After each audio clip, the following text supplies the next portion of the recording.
বাড়ি বাড়ি করো তুমি, এই বাড়ি তোমার নয়,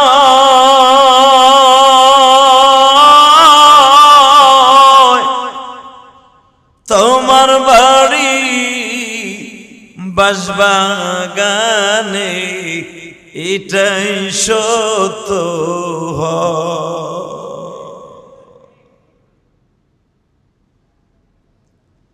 আপনি যেই বাড়িটায় পাঁচতলা করে আজকে আছেন, একটা ফ্ল্যাট কিনে আজকে কোটি টাকা দিয়ে ফ্ল্যাট কিনে এত সুন্দর করে ডেকোরেশন করে আছেন গো বাবা,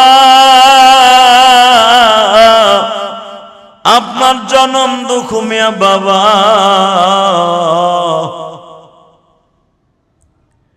একটা দোতলা টিনের ঘরে থাকতো, বৃষ্টি জমিনে পড়ার সাথে আপনাকে ঘরের খাটেও পড়তো।